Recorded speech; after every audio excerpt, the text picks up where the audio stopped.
বা বাড়িতে গায়ে দেওয়ার জন্য কাঁথা সেলাই করে। কাঁথা সেলাই করতে গিয়ে একটি যন্ত্র ব্যবহার করা হয়, তার নাম সূচ, তাই না? এই সূচে যে তারা সুতোটা গলিয়ে দেয়, এই সূচের ছিদ্র দিয়ে সুতো গলানোকে আল্লাহ সুবহানাহু ওয়া তাআলা উদাহরণ হিসেবে পেশ করেছেন পবিত্র আল কোরআনে। ঠিক মাগরিবের আজানের আগে আপনি মাঠে যাবেন, ফাঁকা আসমানের দিকে তাকিয়ে দেখবেন কিছু পাখি তারা দলবদ্ধভাবে ডানা মেলতে মেলতে যায়। আর তাদের একটি সিস্টেম হচ্ছে তারা ডানাটা ঝাপটাতে ঝাপটাতে কখন এরকম স্থির করে দেয়, স্থির করে দিয়ে 2 মিনিট 3 মিনিট এইভাবে হেলতে দুলতে তারা যায়। দেখেছেন মাঠে ঘাটে এগুলো? 2-4 বার এরকম করার পরে এরকম স্থির করে দেয়। দেখবেন আপনারা ফারাক্কার ওই নদীটাতে, গঙ্গাটাতে দেখতে পাবেন আপনারা, বা যেটা পর্দা ওটা দিয়ে দেখতে পাবেন কিছু পাখি এইভাবে যেতে যেতে হঠাৎ স্থির করে দেয়। এইভাবে আবার দুলে দুলে 2-4 মিনিট যাওয়ার পর আবার 2-4 বার এরকম করে আবার স্থির করে দেয় না? আল্লাহ সুবহানাহু ওয়া তাআলা তিনি বলছেন, আওয়ালাম ইয়ারাউ ইলা তাইরি ফাওকাহুম সাফাতিন ওয়া ইয়াকবিজ মা ইউমসিকুহুন্না ইল্লার রাহমান ইন্নাহু বিকুল্লি শাইইন বাসীর। আল্লাহ সুবহানাহু ওয়া তাআলা বলছেন, তোমরা কি পক্ষী কুলের দিকে তাকিয়ে দেখো না? তারা যখন ডানা ঝাপটাতে ঝাপটাতে স্থির করে দেয়, তখন ওই স্থির অবস্থায় মহাশূন্যতে তাদের আটকে রাখে কে? ইল্লার রহমান, তিনি কে? আল্লাহ। ইন্নাহু বিকুল্লি শাইইন বাসীর, নিশ্চয়ই তোমরা সেইগুলো দেখে শিক্ষা গ্রহণ করবে, সেইগুলো দেখে তোমরা জ্ঞান হাসিল করবে যে নিশ্চয়ই এর পিছনে একজন স্রষ্টা আছে না নেই? আছে। বর্তমানে সারা পৃথিবীতে এক শ্রেণীর মানুষের আবির্ভাব ঘটেছে। তাদের দাবি, তোরা দুজন যদি আর একবার গল্প করিস, তোরা দুজন কথা বলবি না, আর দুজন পাশাপাশি বসিস না, তুই ওইদিকে গিয়ে বস, তুই ওদিকে যা, ওইদিকে গিয়ে বস, পাশাপাশি থাকলে তোরা গল্প করবি, যা। ঠিক আছে, ঠিক ঠিক ঠিক। বর্তমান বিশ্বে কিছু মানুষের আবির্ভাব ঘটেছে। তাদের একটা দাবি যে আল্লাহ বলে কেউ নেই, যা হয় এমনিতেই হয়। এরকম এক শ্রেণী মানুষ আছে না, যা হয় কি এমনিতেই হয়, এটা তাদের দাবি। তাদেরকে বলা হয় নাস্তিক। আমি মমতাজুল ইসলাম একটা কথা আপনাদেরকে বলছি, পৃথিবীতে নাস্তিক বলে কোন মানুষ দাবি করে টিকে থাকতে পারবে না, কোনদিন সম্ভব নয়। কারণ নাস্তিক বলে পৃথিবীতে কেউ হবে না, আর তার দাবিটা 100% ভুল। যদি বলছেন কেন, দেখবেন কর্তা ছাড়া কোনদিন কর্ম হয় না, হয় না। আর প্রতিটা কর্মের পিছনে একটা কর্তা থাকতে হবে, হবে কি হবে না? হবে। কথাটা মনে হয় বুঝতে পারেননি, আমি আবার আপনাকে বোঝাচ্ছি। আমি মাংস দিয়ে রুটি খেলাম, গরুর মাংস দিয়ে, তা মাংসটা খুব টেস্ট। আচ্ছা, এই যে মাংসটা খুব টেস্টফুল, এর পিছনে একজন রাঁধুনির হাত আছে না নেই? আচ্ছা, আমি একটা গান শুনছি এখন হঠাৎ করে। আচ্ছা, আমার এই গানের মিষ্টি সুরের পিছনে একজন গায়কের অবদান আছে না নেই? আছে।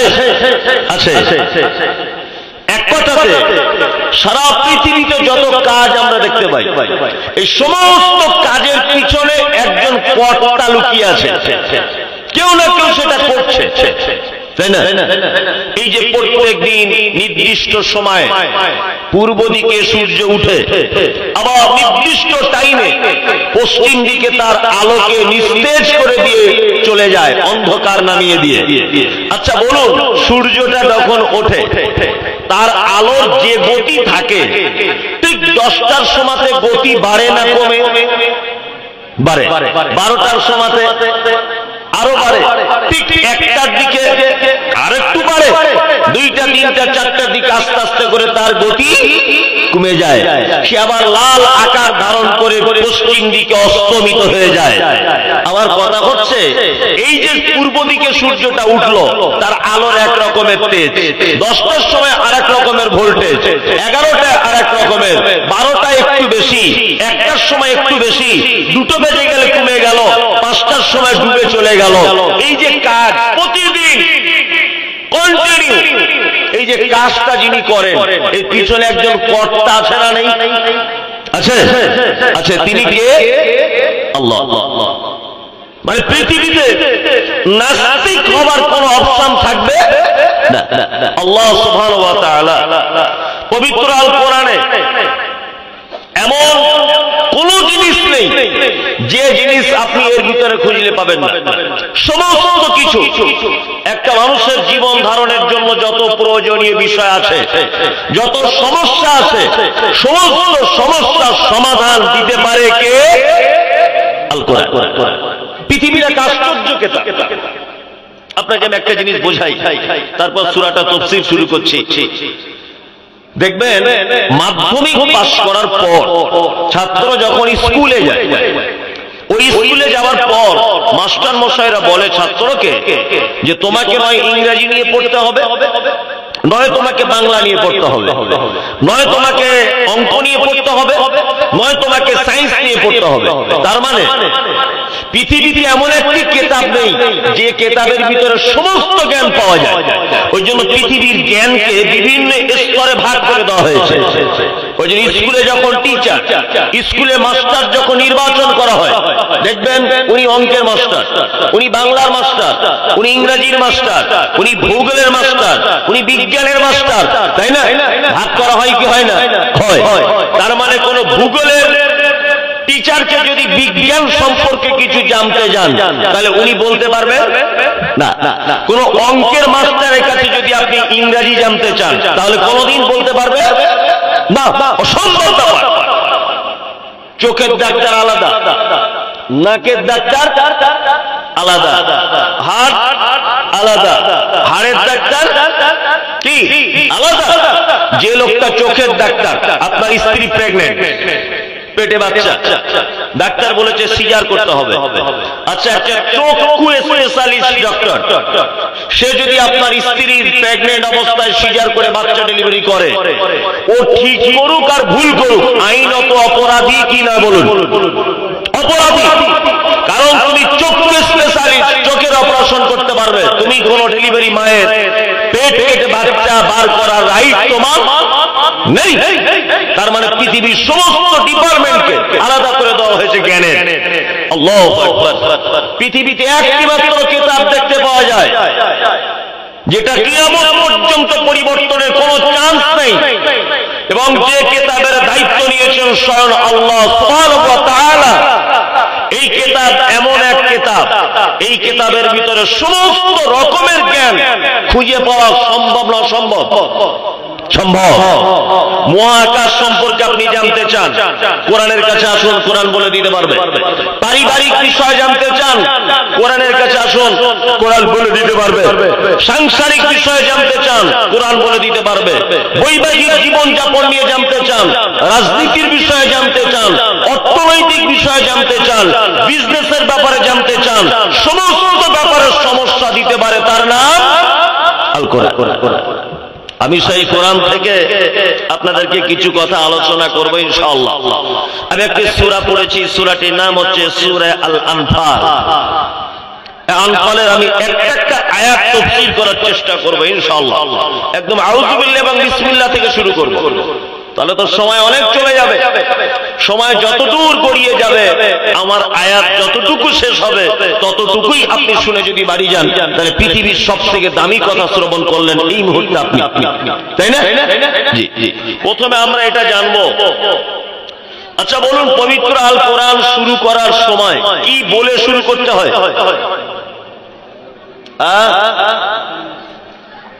বিসমিল্লাহ।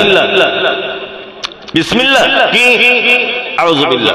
এর একটা নিয়ম পদ্ধতি আছে, মায়েরা ভালো করে জেনে নেন। এটা আপনাদের জেনে রাখলে কাজ হবে কি? পবিত্র আল কোরআনের কোন সূরা যখন প্রথম প্রথম থেকে, তখন দুইটা জিনিস পড়তে হবে, কি আউযু বিল্লাহ এবং বিসমিল্লাহ। আর কোন সূরার যদি মাঝখান থেকে আপনি তেলাওয়াত করেন তাহলে এখানে আর বিসমিল্লাহ চলবে না, শুধু কি আউযু বিল্লাহ। এখানে আর বিসমিল্লাহ চলবে না, শুধু আউযু বিল্লাহ। আলহামদুলিল্লাহি রাব্বিল আলামিন আর রহমানির রহিম মালিকি ইয়াউমিদ্দিন, এই সূরাটা আপনি পড়ছেন প্রথম থেকে, আউযু বিল্লাহ বিসমিল্লাহ দুটোই।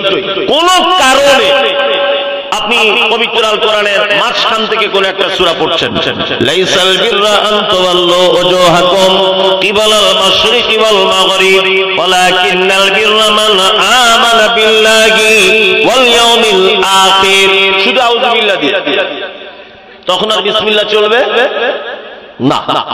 তার একটা ভালো জিনিস জানা হয়ে গেল। আর একটা জিনিস জানা, আচ্ছা বলুন তো, কোরআন তেলাওয়াত করা এটি একটি ইবাদত কি ইবাদত নয়? ইবাদত, ইবাদত। আচ্ছা বলুন, একটা মানুষের জীবনে যত ইবাদত করে, কোন একটা ইবাদত আউযু বিল্লাহ দিয়ে শুরু করতে হয় এরকম কোন ইবাদত আছে? না। অথচ পবিত্র আল কোরআনে আল্লাহ সুবহানাহু ওয়া তাআলা বলেছেন, ফাইজা ক্রাআতাল কোরআন ফাস্তাইজ বিল্লাহি মিনাশ শাইতানির রাজীম, তোমরা যখনই কোরআন তেলাওয়াত করবে শয়তানের কাছ থেকে, তার কুমন্ত্রণা থেকে আল্লাহর নিকটে আশ্রয় প্রার্থনা করো। শুনুন একটা কথা বলি, আপনি যদি বিসমিল্লাহ বলতে কখনো ভুলে যান, আউযু বিল্লাহ বলতে ভোলা যাবে না। আল্লাহ বলছে কোরআন তেলাওয়াত করার আগে ফাইজা ক্রাআতাল কোরআন ফাস্তাইজ বিল্লাহি মিনাশ শাইতানির রাজীম, তোমরা যখনই কোরআন তেলাওয়াত করবে তখন শয়তানের ওয়াসওয়াসা থেকে কার কাছে প্রার্থনা করবে? আল্লাহর কাছে, যে আল্লাহ ওর ওয়াসওয়াসা থেকে তুমি আমাকে বাঁচাও। কারণ কি? পৃথিবীর কোন ইবাদত আউযু বিল্লাহ দিয়ে শুরু করতে হয় না। শয়তানের ব্যাপারে ভয় বা তার কুমন্ত্রণা থেকে বাঁচার জন্য আশ্রয় প্রার্থনা করতে হয় না। আচ্ছা বলুন, বর্তমান যত ইবাদত আমরা দেখতে পাই, সবথেকে দামি ইবাদতের নাম কি? বলুন। নামাজ, তাই না? এই তোরা আবার গল্প করছিস? সবথেকে দামি ইবাদতের নাম নামাজ। আচ্ছা নামাজ আমরা কি দিয়ে শুরু করি? আল্লাহু আকবার, এটা বলে শুরু করি। নামাজের আগের একটা স্টপেজ আছে, কি? ওযু। ওযু কি বলে শুরু করি? বিসমিল্লাহ, তাই না? জি। ইফতার, এটা একটা ইবাদত, কি বলে করি? বিসমিল্লাহ। জানাজা, এটা একটা ইবাদত, কি বলে শুরু করি? আল্লাহু আকবার। হজ, এটা কি ইবাদত, তাই না? এর অনেক কিছু ব্যাপার, তার ভিতরে একটা হচ্ছে কি? লাব্বাইক আল্লাহুম্মা লাব্বাইক লাব্বাইক লা শারীকা লাক লাব্বাইক ইন্নাল হামদা ওয়ান নি'মাতা লাকা ওয়াল মুলক লা শারীকা লাক। তালবিয়া পাঠ করতে হয়। কোন ইবাদতে আউযু বিল্লাহ বা শয়তানের কাছ থেকে পানা চাইতে হয় না। শুধুমাত্র কোরআন তেলাওয়াতের আগে শয়তানের কাছ থেকে পানা চাইতে হয়। কারণ কি? কারণ হচ্ছে কোন ইবাদত করলে শয়তান খুশি হয় না, শয়তান রাগ করে না। একটা ইবাদত করলে শয়তান সবথেকে বেশি রেগে যায়, তার নাম কোরআন তেলাওয়াত। একজন কোরআন তেলাওয়াতকারীর ব্যাপারে শয়তান সবথেকে বেশি শত্রুতা করে। যদি বলছেন কারণ কি, কারণটা একটু উল্লেখ করি, তাহলে দেখবেন আপনার কাছে পরিষ্কার হয়ে যাবে ব্যাপারটা। আদম আলাইহিস সালামকে আল্লাহ তাআলা তৈরি করলেন। আদম আলাইহিস সালামকে তৈরি করে রাখলেন কোথায়? জান্নাতে। এখন জান্নাতে আদম আলাইহিস সালাম থাকার পরে ফুসফুস করছে, মানে ভালো লাগছে না। আল্লাহ বুঝতে পারছেন অন্তরের কথা, যে ওর একটা সুন্দর বউ দরকার। ওর বাম দিকের হাড্ডি থেকে বানালেন কাকে? স্ত্রী হাওয়া আলাইহিস সালামকে, তাই না? এখন আপনি জলসা থেকে বাড়ি যান, আপনার বাড়িতে আপনার বেটি আছে, আপনার বাড়িতে আপনার বোন আছে, আপনার বাড়িতে আপনার মা আছে, আপনার বাড়িতে আত্মীয় স্বজন সবাই আছে, শুধু আপনার বুড়িটা বাড়ি নেই। কি মনে হবে বলুন তো? যে বাড়িটা পুরো ফাঁকা, কেউ নেই। আল্লাহ সুবহানাহু ওয়া তাআলা আদম আলাইহিস সালামের একাকিত্বটা বুঝতে পেরে তৈরি করলেন হাওয়া আলাইহিস সালামকে জান্নাতের মধ্যে। আল্লাহ জান্নাতের ভিতরে রাখলেন দুইজনকে, আর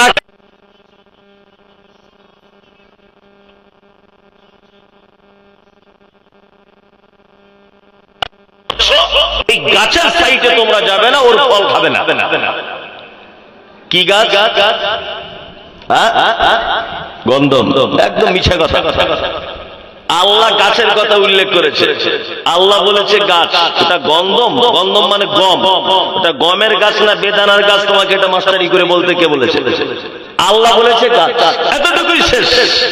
কি বললাম বুঝলেন না? এখন শয়তানও ছিল তাদের সাথে। শয়তান তখন ওর স্ত্রী আর আদমকে দুইজনকে ফুসলাতে শুরু করলো, খ্যাপা কোথাকার, ওর ফল খুব মিষ্টি। আল্লাহ ওই জন্য তোরা বেশি করে খেয়ে নিবি মনে হয়, ওই জন্য মানা করেছে, একটু একটু খাওয়া অসুবিধা হবে না। এবার আদম আলাইহিস সালাম জান্নাতের ফল খেলেন, গাছের সাইডে গেলেন, আল্লাহ সুবহানাহু ওয়া তাআলার ওয়াদাকে ভঙ্গ করলেন, আল্লাহর নির্দেশকে লঙ্ঘন করলেন। আল্লাহ সুবহানাহু ওয়া তাআলা বলছেন, চলো জান্নাত থেকে বার হয়ে যাও, জান্নাত থেকে বার হও। আউযু বিল্লাহ কেন পড়তে হয় এটা বলছি, জান্নাত থেকে বার হও। আল্লাহ সুবহানাহু ওয়া তাআলা জান্নাত থেকে বার করে দিলেন। আদম আলাইহিস সালামকে পাঠানো হয়েছিল কোথায়? আদম আলাইহিস সালামকে জান্নাত থেকে বার করে কোথায় পাঠানো হয়েছিল? ভারতে। দিদি বলছেন কেন ভারতে বললেন? হ্যাঁ, আপনি বলবেন সিংহল, শ্রীলঙ্কা। তখন ভারত শ্রীলঙ্কায় এক ছিল। কি বলছি বুঝতে পারছেন না? আজকে আমার কিছু কিছু জিনিস মানে হাসি লাগে, খুব হাসি লাগে। কি হাসি লাগে? আজকে আপনারা দেখতে পাচ্ছেন সোশ্যাল মিডিয়াতে বা বাস্তবে যে এসআইআর বলে একটা পদ্ধতি চলছে না? এসআইআর। আর এসআইআর করার মূল যেটা কারণ সেটা হচ্ছে ভারতবর্ষের মুসলিমদেরকে একটা কোণ ঠাসা করে দেওয়ার পরিকল্পনা, যে এর মধ্যে কারা কারা অনুপ্রবেশকারী তাদেরকে চিহ্নিত করা যাবে। কিন্তু আল্লাহর চক্রান্ত তো সব থেকে বড় চক্রান্ত, তাই না? যারা চক্রান্ত করেছিল এসআইআর এর মাধ্যমে ভারতের মুসলিমদেরকে অনুপ্রবেশকারী প্রমাণ করবে, উল্টা বুঝিল রাম। শুভেন্দু অধিকারী সারা পশ্চিম বাংলাতে দাপিয়ে বেড়াচ্ছিল, মুসলমানরা হুঁশিয়ার, জিহাদিরা হুঁশিয়ার, দেশ ছেড়ে চলে যেতে হবে। শুভেন্দুর পাশের গ্রামে 250 জন পরিবারের নাম বাদ গেছে, একজন আরো মুসলিম নয়, একজন মুসলিম নয়। আপনারা জানেন বিহারের মাটিতে 4 লক্ষ লোকের নাম বাদ চলে গেছে, 4 লক্ষ। মাত্র 3 জন রোহিঙ্গা, 78 জন মুসলিম, বাকি সব ওরা। আপনারা জানেন যে উত্তর 24 পরগনার গণনাতে প্রায় 2,63,000-এর কাছাকাছি মানুষের নাম বাদ গেছে, মাত্র 359 জন মুসলিম পরিবার, বাকি সব ওরা, সব ওরা। ওই জন্য দেখবেন আর 2-1 দিন যাওয়ার পরে স্বরাষ্ট্রমন্ত্রী বলবে এসআইআর এর দরকার নেই, যেমন আছে তেমনই থাকে। কারণ ব্যাপার খুব খারাপ, ওদেরই নাম বেশি কি বাদ চলে যাচ্ছে। আমরা একটা কথা ডাক্তারহীন ভাষাতে বলতে পারি কি, যে আমরা 2002 সালের ভোটার লিস্টের আমার বাপের নাম দেখানো তো দূরের কথা, আমার দাদুর কবর থেকে হাত ডিএনএ টেস্ট করে প্রমাণ করতে পারবো আমি মমতাজুল ইসলামের দেশের নাগরিক।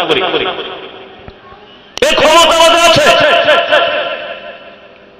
আমরা এটাও জানি যে তুমি মসনদে বসেছো ভারতবর্ষের আজকে 15 বছর রানিং।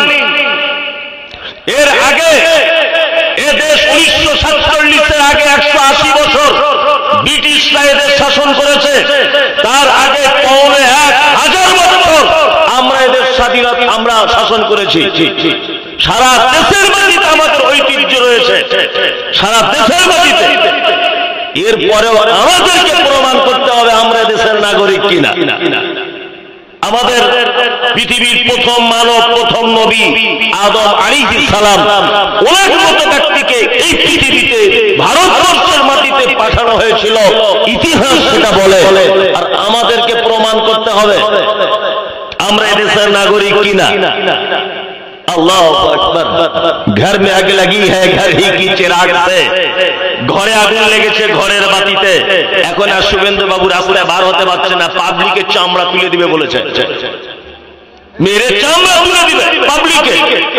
অসীম সরকার আর বাড়িতে বার হতে পারছে না, জনগণ মেরে চামড়া তুলে দিবে। কারণ যাদের জন্য গর্ত খোঁড়া হয়েছিল তারা গর্ততে পড়ছে না। আর এই যে 78 জন মুসলিমের নাম বাদ গেছে বিহারে, আর 359 জন উত্তর 24 পরগনা বাদ গেছে, এরা একটাও বাংলাদেশি নয়। আমাদের মুসলমানদের কিছু বাড়াবাড়ি আছে। বেটার নাম রাখছে মোহাম্মদ মশিয়ার রহমান সরকার তরফদার। আচ্ছা, এত বড় নাম কেউ লিখতে পারে? মোহাম্মদ মশিয়ার রহমান সরকার তরফদার, এ নাম লেখা সম্ভব? কলম ভেঙে যাবে। কত সুন্দর হাদিস এবং কোরআনে নাম রয়েছে, সেই নামগুলো রাখুন। ছোট্ট ছোট্ট নাম রাখুন, এমন নাম রাখছে যে নামের বানান ভুল হতে বাধ্য। আবার আমাদের কয়েক জায়গায় গন্ডগোল। কি গন্ডগোল? বাপের নাম মতিয়ার রহমান, ছেলের নাম রেখেছে তামিমুল ইসলাম। এ রহমান আরো ইসলাম, এসব গন্ডগোল। এই ব্যাপারগুলো আমাদের সচেতন হতে হবে। যাই হোক, আদম আলাইহিস সালামকে পাঠিয়েছিলেন কোথায়? ভারতে। হাওয়া আলাইহিস সালামকে পাঠানো হয়েছিল কোথায়? জিদ্দাতে। এবার দুইজন দুই দিকে পড়ে আছে, দুইজন নিজের ভুল বুঝতে পেরেছে। আউযুবিল্লাহ কেন পড়তে হয় এটা বলছি। এবার দুইজন দুই জায়গা থেকে দোয়া করছে। কি দোয়া?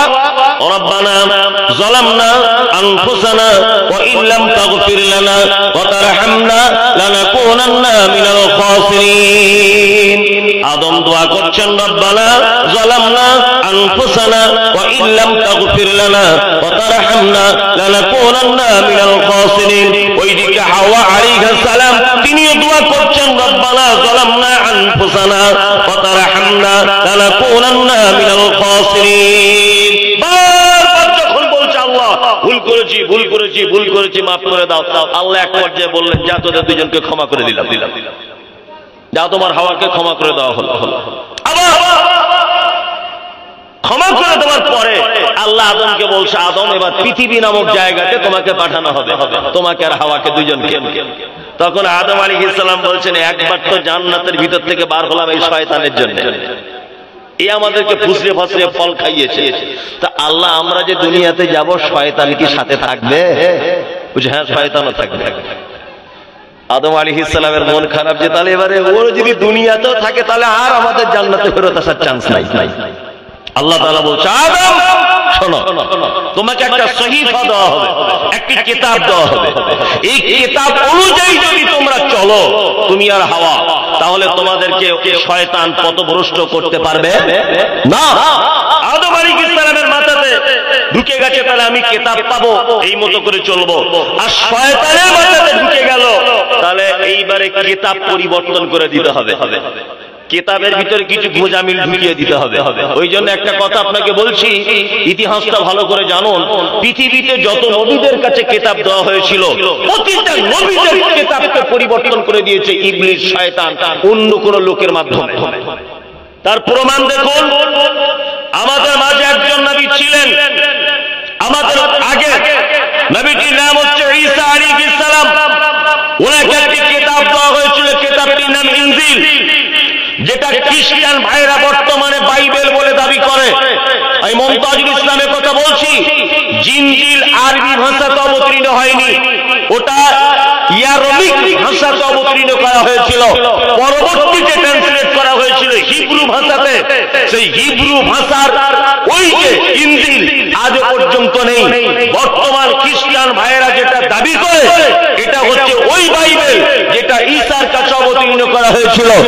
ঈসার কাছে যেটা অবতীর্ণ করা হয়েছিল ওটা এই বাইবেলের সঙ্গে কোনো সম্পর্ক নেই, কারণ ওটা ইয়ারমিক ভাষাতে অবতীর্ণ করা হয়েছিল।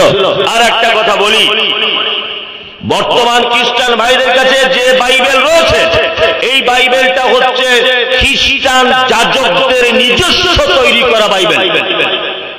শয়তান পরিবর্তন করে দিয়েছে।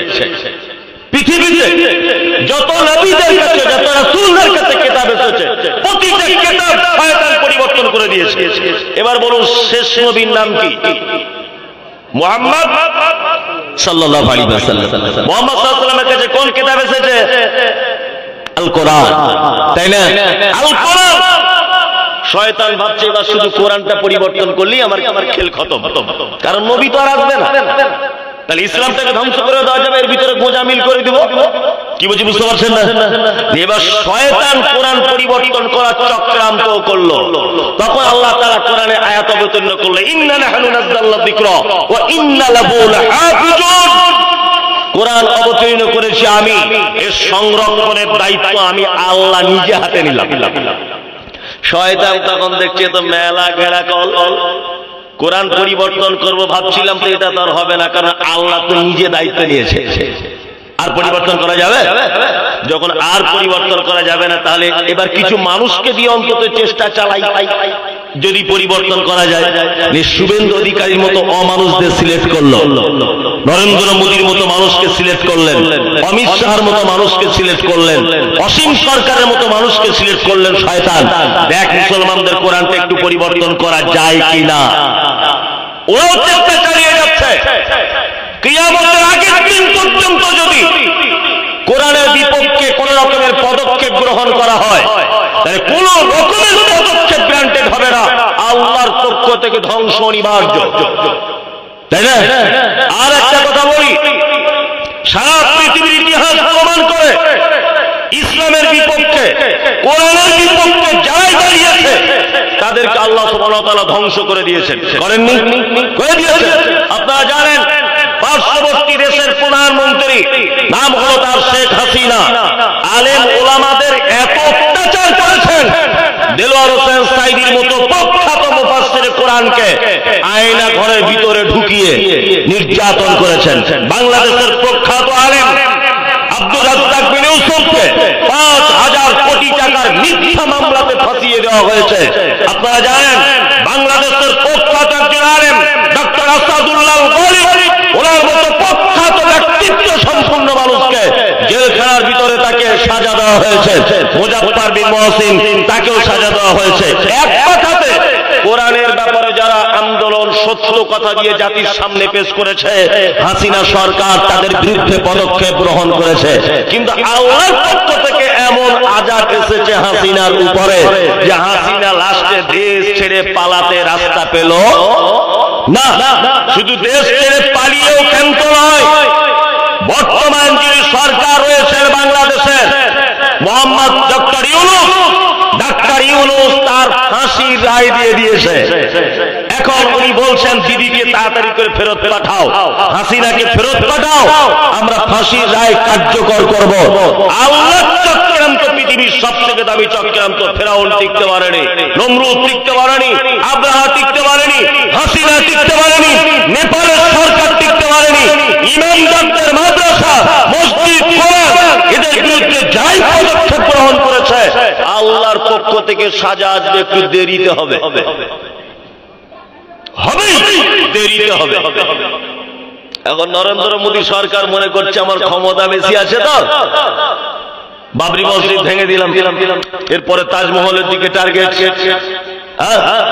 এরপরে অমুকের দিকে টার্গেট, তমুকের দিকে টার্গেট, ওয়াকফ বোর্ডটা নিয়ে নিলাম, বেশ জুত করে এসআইআর করে তাড়িয়ে দেবো, এনআরসি করব, ডিটেনশন ক্যাম্প করব। যতই পরিকল্পনা করেন, আল্লাহ সুবহানাহু ওয়া তাআলা পরিকল্পনা সবথেকে দামি পরিকল্পনা। ঠিক কিনা? ঠিক ঠিক ঠিক। আমাদের বিরুদ্ধে যারাই পদক্ষেপ গ্রহণ করবে আল্লাহ তাদের বিরুদ্ধে পদক্ষেপ গ্রহণ করবেন, এই আশাবাদী আমরা। কি বললাম বুঝলেন? লা তাহজান ইন্নাল্লাহা মা'ানা। কোন রকমের সরকারি, কোন রকমের কোন কিছুতে আপনি ভয় করবেন না। কার উপরে ভরসা রাখবেন? আল্লাহর উপরে। মুহাম্মদ সাল্লাল্লাহু আলাইহি ওয়াসাল্লাম মক্কার অত্যাচার সহ্য করতে না পেরে মদিনায় চলে যাচ্ছেন। যাওয়ার পথে সফর সঙ্গী হিসাবে নিলেন হযরত আবু বকর সিদ্দিক রাদিয়াল্লাহু তাআলা আনহুকে। হযরত আবু বকরকে নিয়ে আল্লাহ রাসূল সাল্লাল্লাহু আলাইহি ওয়াসাল্লাম ঠিক সূর্য ওঠার আগে একটা গুহার ভিতর আশ্রয় নিলেন। গুহাটির নাম হচ্ছে গারে সওর। গারে সওর গুহার ভিতরে আত্মগোপন করেছেন হযরত আবু বকর, আল্লাহ রাসূল। হযরত আবু বকর বলছেন, আল্লাহ রাসূল, আমি উপর থেকে শত্রুদের পাগুলো দেখতে পাচ্ছি, তারা যারা আমাদের নিকটে চলে আসছে আমাদেরকে মেরে দিতে পারে। আল্লাহ নবী সাল্লাল্লাহু আলাইহি ওয়াসাল্লাম বলছেন, আবু বকর কোনো টেনশন করো না, লা তাহজান ইন্নাল্লাহা মা'ানা। আমরা দুইজন আছি, আল্লাহ আমাদের অসহায় অবস্থায় ছেড়ে দিয়েছে, এটা ভাবছো কেন? আমাদের সাথে আছেন কে? কে? আল্লাহ। ইমানদাররা যখনই বিপদে পড়েছে আল্লাযী আত'আমাকুম মিন জু' ওয়া আমানাকুম মিন খাউফ। আল্লাহ বলছে ইমানদাররা যখনই বিপদে পড়ে যাবে, খাদ্যের অভাব হলে খাদ্যের ব্যবস্থা করে দেব আমি, আর তারা ভয়ভীত সন্ত্রস্তের ভিতরে যদি তারা পড়ে যায়, তাদের সিকিউরিটির দায়িত্ব দেব আমি আল্লাহ নিজে। আমি নিজে আল্লাহ দায়িত্ব দেব। ওই জন্য শয়তান কোরআন তেলাওয়াতকারী সবথেকে বড় শত্রু, কারণ কোরআনের বিধানকে শয়তান পরিবর্তন করতে পারেনি। তাই এবার আপনাদেরকে একটা জিনিস বলে বোঝাই, কেউ হাসাহাসি করবেন না। আচ্ছা বলুন তো, মাদ্রাসার ছেলেরা বদমাশ বেশি না স্কুলের ছেলেরা? বলুন। মাদ্রাসার, একদম ঠিক। মাদ্রাসার ছেলেরা বদমাশ বেশি না? আমিও মাদ্রাসায় পড়া ছেলে। চালাক বেশি। আমি বাপের এক বেটা। তা আমার আজও মনে আছে যে আমার মা মানে আমার জ্বলন সহ্য করতে পারত না। ওই জন্য আমার বাড়ি থেকে 250 কিলোমিটার দূরে জীবনের প্রথম মাদ্রাসায় ভর্তি করে দিয়েছে। তা মাদ্রাসা ভর্তি করে দিয়ে আমার মা চলে আসছে, আমার সামনে কাঁদছেন আমার মা। তা আমি তাকিয়ে আছি, আমার মা আমার দিকে ফিরছে আর চোখ দিয়ে পানি পড়ছে আর চলে যাচ্ছে। তা আমি মনে মনে ভাবছি যে পৃথিবীতে এরকম মা হয় যে তার সন্তানকে 250 কিলোমিটার দূরে দিয়ে চলে যাচ্ছে, একবার আমার দিকে ফিরছেও না, অথচ আমার মা আমার দিকে মুখ না করে কাঁদতে কাঁদতে চলে যাচ্ছে, কাঁদতে কাঁদতে চলে যাচ্ছে। আর আমার মা তখন দেখেছি ওই দিলওয়ার হোসেন সাঈদীর ক্যাসেট তখন পাওয়া যেত, ওই ক্যাসেটে বক্তব্য শুনতেন আর বারবার বলতো তোকে এর মতো বক্তব্য দিতে হবে, তোকে এর মতো আলেম হতে হবে, বারবার এই আশাটা ছিল। যাই হোক, তা মাদ্রাসায় পড়া ছাত্র মানে একটু বদমাইশি হয়। আর একটা জিনিস আমি দেখেছি, ভালো ছেলেকে কেউ মাদ্রাসায় দেয়ও না। আমার তো মাদ্রাসা আছে, দেখেছেন আমাদের মাদ্রাসা মোবাইলে, দেখেন না? দেখেছি। আল্লাহু আকবার। রাতের বেলাতে যখন সবাই ঘুমিয়ে আছে, একটা লোক হঠাৎ করে এসেছে, এই যে বলছে মনীষা আপনার মাদ্রাসার পিছনে নারকেল গাছে আমার একটাও নারকেল নাই। কেন ভাই, নারকেল হলো কি? তো বলছে নিচে সব নারকেলের খোলাগুলো পড়ে আছে, ছুটির আগের দিন ছেলেরা সব খেয়ে নিয়েছে। আমি বললাম দেখুন দোষ তো আমার নয়, আর দোষ ওরও না, ওর বাপের দোষ, খারাপ মালটা এখানে দিয়েছে। আমি কত সামলাবো, মানে আমারই মাঝে সাথে বিরক্ত চলে আসে। গাছের নারকেল, কার গাছে পেঁপে, কার গাছে কাঁঠাল, দেখো রাতের বেলা দিয়ে পালাচ্ছে সব। মানে এত বদমাশ, আর সব বদমাশ যখন এক জায়গায় হয় তাদের কোয়ালিটি কি হবে বুঝতে পারছেন? মানে যত রকমের খারাপ বুদ্ধি, মানে শয়তানের তার উপর পোস্টের বুদ্ধি ওদের কাছে ভাবতে পারবে। কি বললাম বুঝলেন না? ওই জন্য বলি তো যে যেখানেই যা চালাকি করবেন, মাদ্রাসার ছেলেদের সাথে চালাকি করবেন না। এরা কত খাতারনাক, কত বুদ্ধি। একটা ছোট্ট গল্প বলি। একটা স্কুলের ছেলেকে, একটা মাদ্রাসার ছেলেকে একটা লোক ডেকেছে।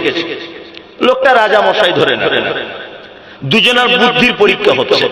তা রাজা মশাই বলছে স্কুলের ছেলেকে, বলো তো এক পুকুর পানি কি এক বালতিতে ঢোকানো সম্ভব?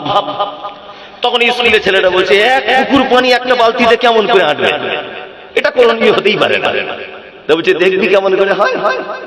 মাদ্রাসার ছেলেটাকে জিজ্ঞেস করছে তুই বলতো, ধরে নে বড় একটা পুকুর, পুকুরের সব পানি একটা বালতির ভিতরে ধরা যাবে? তার মাদ্রাসার ছেলেটা বিনা চিন্তাতেই বলছে এটা তো ইজি ব্যাপার। রাজা মশাই দেখেন তুই বলছি ইজি ব্যাপার, এক পুকুর পানি একটা বালতিতে কেমন করে ঢুকবে? তখন এই ছেলেটা বলছে পুকুরের থেকে 2 গুণ বড় যদি বালতি হয় তাহলে তো সামান্য ব্যাপার। কি বলছি বুঝতে পারছেন না? মাদ্রাসায় পড়া ছেলে কঠিন বুদ্ধি। তবে মাদ্রাসায় পড়া ছেলেরা বদমাশ নয়। এখানে একটা জিনিস বুঝতে হবে। কি বুঝতে হবে? একটা ছেলে স্কুলে পড়ে, স্কুলে গিয়ে কি করে? প্রথমেই জনগণ মন অধিনায়ক জয় হে ভারত ভাগ্য বিধাতা, এই যে বলে দিল, শয়তান সঙ্গে সঙ্গে বলছে তা আমাদের দলই আছে, অসুবিধা কিছু নাই তো। আসার সময় দাঁড়িয়ে পেচ্ছাপ করে দিল রাস্তার ধারে, খুব জোরে পেচ্ছাপ পেয়েছে, চেন খুলে মেরে দিল। শয়তান দেখছে তো আমাদের দলই আছে, এর পিছনে লেগে লাভ নেই। আর মাদ্রাসায় ফজর আজান হয়েছে, আসসালাতু খায়রুম মিনান নাওম, নামাজ পড়ার পরে বাচ্চারা কোরআন নিয়ে বসে গেল। আউযু বিল্লাহি মিনাশ শাইতানির রাজিম, বিসমিল্লাহির রহমানির রহিম। আর রহমান আল্লামাল কোরআন খালাকাল ইনসান আল্লামাহুল বায়ান। কোরআন তেলাওয়াত শয়তান তখন বলছে, আচ্ছা তুমি কোরআন তেলাওয়াত করছো, ও তো নিজে লাগে লাগে, ওর ফোর্স আরো 10-20টা করে লাগে। মানে মাদ্রাসায় পড়া ছাত্র একটা ছাত্রের পিছনে 20টা করে শয়তান লেগে আছে। তো ও আর সুস্থ থাকতে পারে?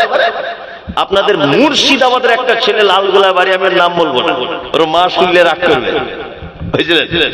মাদ্রাসায় যেদিন ভর্তি হয়েছে, আমার মাদ্রাসাতে অনেক ছাত্র, 200+ ছাত্র, আমি তো সবসময় যেতে পারি না মাদ্রাসায়। তা মাদ্রাসায় গেছি একদিন, ও গেছি দেয়ালের সাইডে বসে উপর কাঁদছে। আমি বাচ্চাদের ভালোবাসি, আমি ওকে জিজ্ঞেস করছে, তুই কাঁদছিস কেন রে বাবু?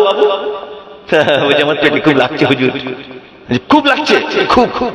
কেমন শয়তান লাগে বলছি, খুব লাগছে, খুব। আমি আর ড্রাইভারকে সঙ্গে সঙ্গে ফোন করলাম, এই গাড়িটা নিয়ে এসো তো। আমি ওর স্ত্রীকেও সাথে করে নিলাম, যে বাচ্চা ছেলে একটা মহিলা হসপিটালে বা নার্সিংহোমে গেলে সুবিধা হবে। আমার স্ত্রী বসে আছে, ওর কোলে মাথা দিয়ে, বাচ্চা ছেলে 7-8 বছর 9 বছর বয়স, আমার স্ত্রী কোলে মাথা দিয়ে আমার স্ত্রী ছেলের মতো করে ওকে আদর করতে করতে আমরা চিকিৎসা করাতে নিয়ে যাচ্ছি। তার আগে মাদ্রাসার শিক্ষকের আমাকে বলছে, হুজুর 3 দিন চিকিৎসা করছি, ও সারছে না। আমি দেখছি তাহলে মারাত্মক কিছু ব্যাপার, এই জন্য আমি ওকে হসপিটালে নিয়ে যাচ্ছি। হসপিটালে গিয়ে সঙ্গে সঙ্গে ভর্তি করে দিলাম, চিকিৎসা শুরু, সিলাইন পর্যন্ত চলছে। আমি আল্লাহর কসম বলছি, কথাটা গল্প করছি না, অরিজিনাল, আমি হাসানোর জন্য বলছি, একদম অরিজিনাল। সিলাইন চলছে। তা আমি ওকে 2-3 ঘন্টা পরে বলছি, আরে বাবু তোর কি যন্ত্রণা একটু কমলো? বলছি, হুজুর আরো বেড়েছে, আরো বাড়ছে। তাহলে তো কি করা যায় বলতো? হ্যাঁ, আমি তো মাদ্রাসায় পড়া ছেলে, ও তো জানে না আমি কি চিজ। আমি ওকে বলছি, আরে তুই কোন দিকে যন্ত্রণা হচ্ছে? বলছে, ডান দিকে হুজুর। ঠিক আছে দাঁড়া। কতদিন আগে ভর্তি হয়েছিস মাদ্রাসায়? বলছে, 1 সপ্তাহ হবে। কতদিন ধরে কাঁদছিস? বলছে, 1 সপ্তাহ পেটে লাগছে। আচ্ছা, রোগ বুঝতে পেরেছি, তোমার কোন পেটে লাগছে? একটা ডাক্তার, মহিলা ডাক্তার, মেয়েটার নেম প্লেট দেখে বুঝতে পারলাম মুসলিম মেয়ে। তবে মুসলিম ডাক্তারটা আমাকে দেখে বলছে, আপনি মমতাজুল হুজুর না? আচ্ছা, আমার মা আপনার খুব বক্তব্য শোনে, আমি আপনাকে লজ্জায় বলতে পারছি না, আমি এরকম পোশাক পরে আছি তো ওই জন্য। আচ্ছা না বোন, কোনো ব্যাপার নাই, তোমাকে একটা কথা বলবো। আচ্ছা, আমাদের মাদ্রাসার ছেলেটা কি ভালো হবে? তো বলছি, হুজুর সব থেকে দামি ইঞ্জেকশন ওকে দিচ্ছি। মাদ্রাসায় পড়া ছেলে বলে, আমি মুসলিম, সব থেকে ভালো চিকিৎসা আমি ওর করছি, কিন্তু কোনো মতে যন্ত্রণা কমছে না। আমি বলছি, তুমি এদিকে এসে আমার সঙ্গে পার্সোনাল একটু কথা বলবে? তো বলছে, হ্যাঁ হুজুর বলবো। মেয়েটাকে সাইডে ডেকে নিয়ে বলছি, বাবু এক কাজ করো, তোমাদের অপারেশনের পুরাতন যন্ত্রপাতি আছে? তা বলছে, হ্যাঁ আছে। তুমি সব প্লেটে করে আনো তো। ও সে কাঁচি, ছুরি, সেলাই করা মেশিন সবকিছু নিয়ে এসছে। ওই ছেলেটার বেড যেখানে আছে, বেডের সাইডে রেখেছে। আর ওই ছেলেটা তখন ওইসব দেখে আমাকে বলছে, হুজুর কি হবে? তোর অতিরিক্ত যন্ত্রণা হচ্ছে তো ওপেন সার্জারি, কেটে ডাইরেক্ট মাল দেখা হবে ভিতরে ঠিক আছে কিনা। তখন বলছে, একটা কথা বলবো হুজুর? কি বলছে, আমার পেটে লাগে না, আমার মায়ের জন্য মন কেমন করছে। বলছি, আমার মায়ের জন্য মন কেমন করছে হুজুর, আমার পেটে লাগছে না। সত্যি বলছি, লাগছে না আমার পেটে। তাই? বলছে, হ্যাঁ। আমি তখন বললাম, আসলে দোষ তোর নয়, মানে ইবলিস শয়তান তোকে হসপিটাল পর্যন্ত নিয়ে এসেছে কোরআন থেকে দূরে রাখার জন্য। আলহামদুলিল্লাহ, ছেলেটা এখন 20 না 21 পারা কোরআন মুখস্থ করে ফেলেছে। আলহামদুলিল্লাহ, আলহামদুলিল্লাহ। আমি তো দেখি আসলে মাদ্রাসায় পড়া ছাত্ররা বদমাশ নয়, ওদের একটা ছাত্রের পিছনে 20 জন করে শয়তান লেগে আছে। কি করে কোরআন শিক্ষা থেকে দূরে সরানো যায়?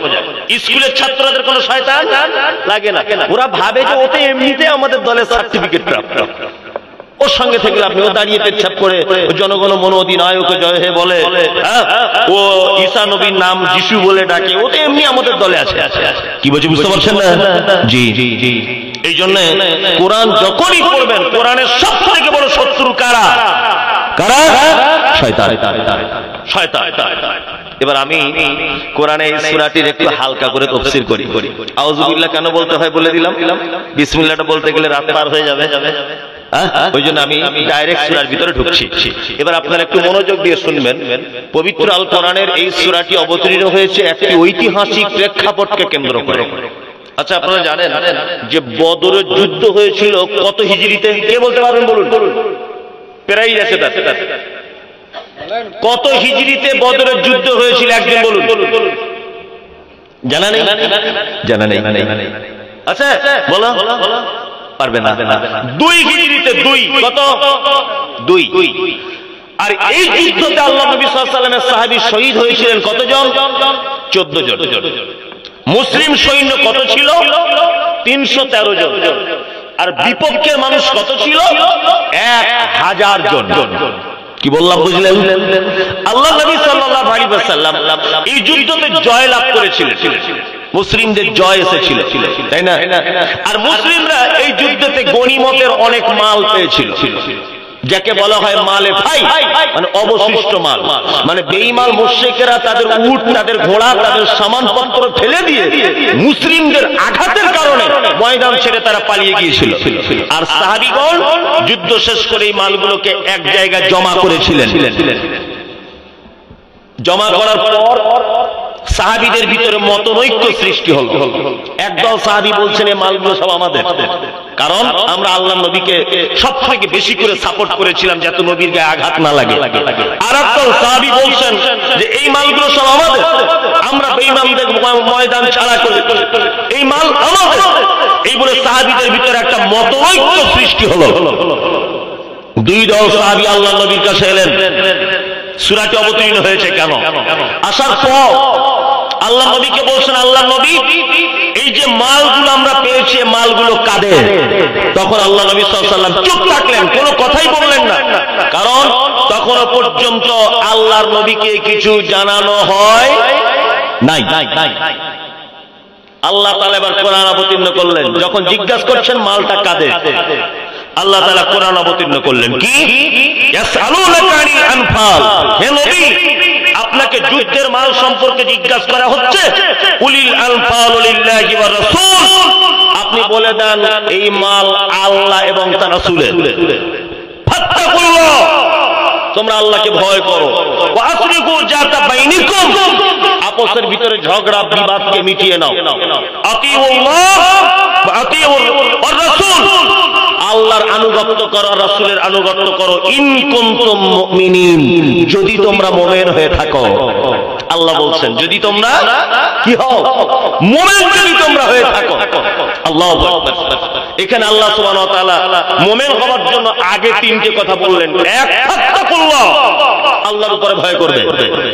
2, ওয়া আসলিহু যাতা বাইনিকুম, আপসের ভিতরে মুমিন কখনো বিবাদ বা ঝগড়া মারামারি করবে না।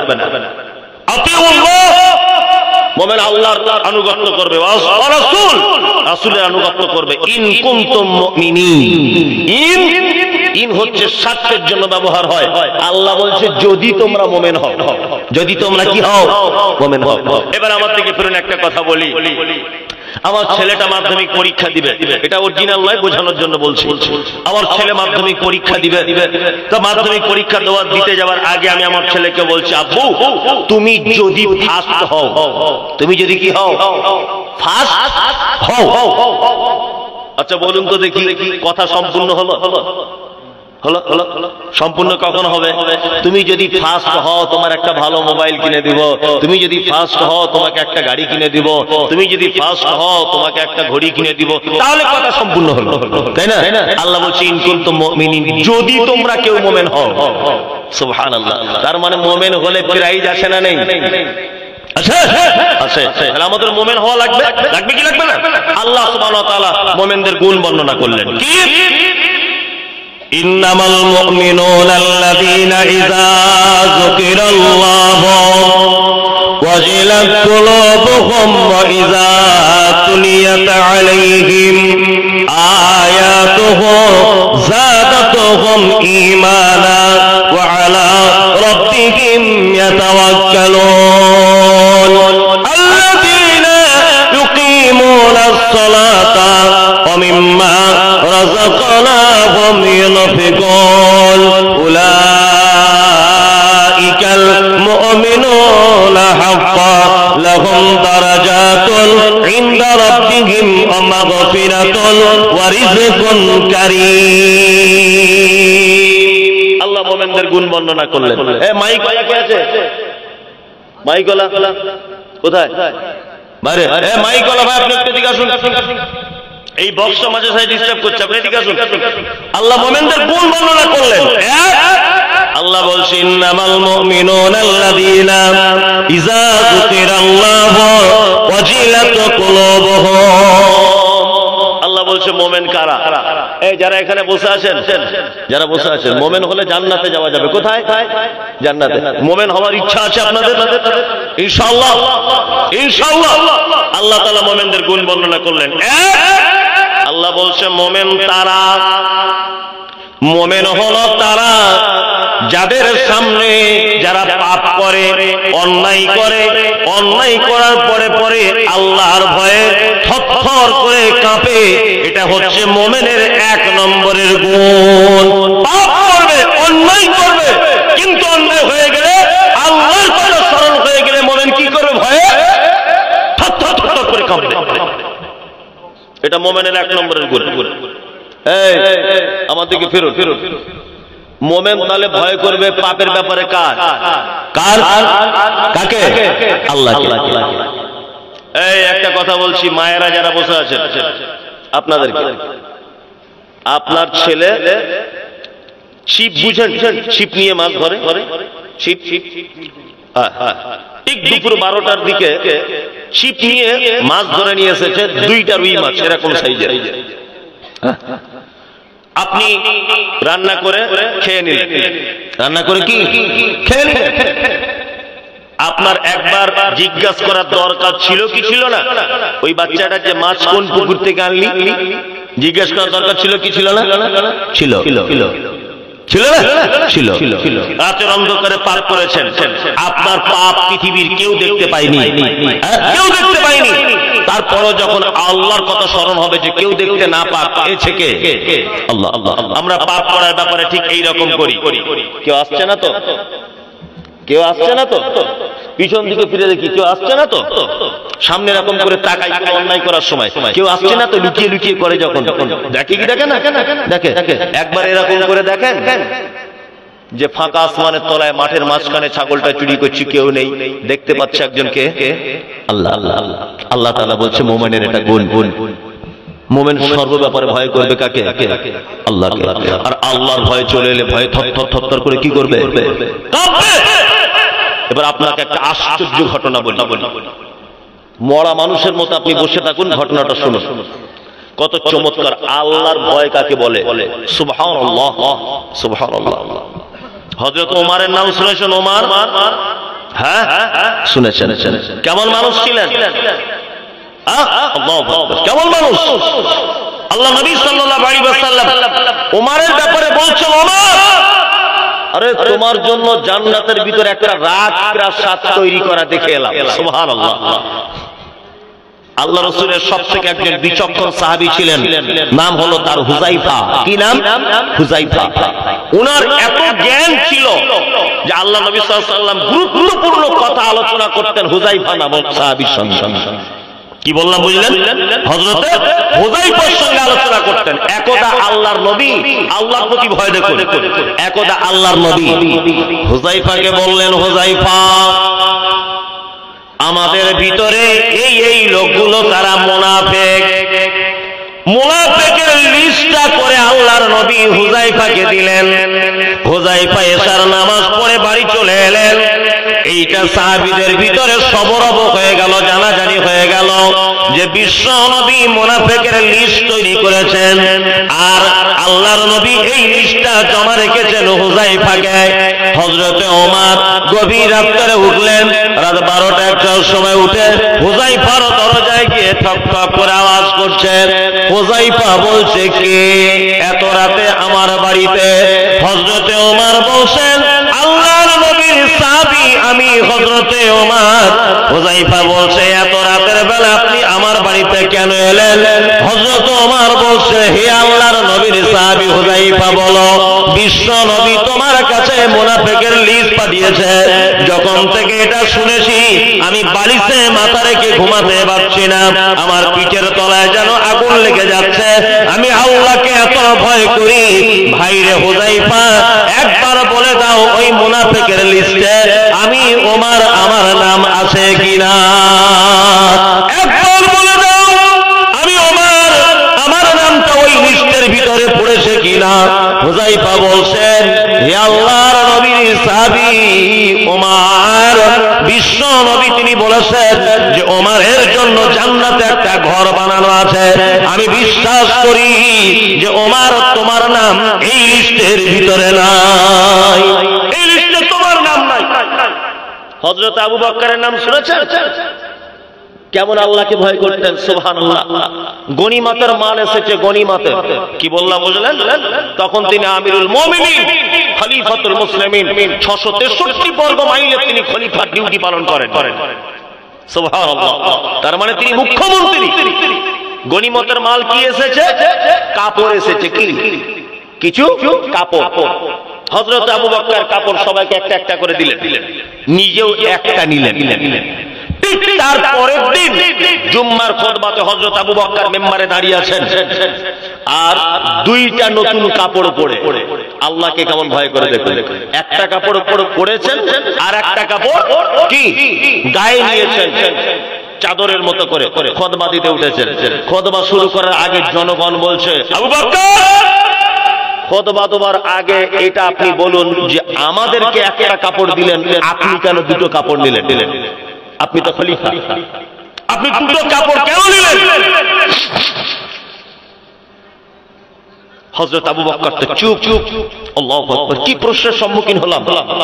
যখন মানুষ উত্তেজিত হয়ে যাচ্ছে, খুতবা পড়ে হবে, আপনি বলুন যে আপনার পরনে দুটো নতুন কাপড় কোথা থেকে এলো?